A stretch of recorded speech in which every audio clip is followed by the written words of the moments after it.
looking back, I am like, I had severe trauma. It had never been addressed.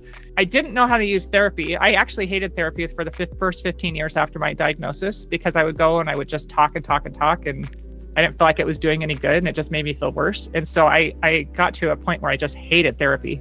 But once I finally started understanding where all this was coming from, I had micronutrient insufficiency. That's a very common source of symptoms. Most people are not getting the proper nutrition for their brain to function in a healthy way.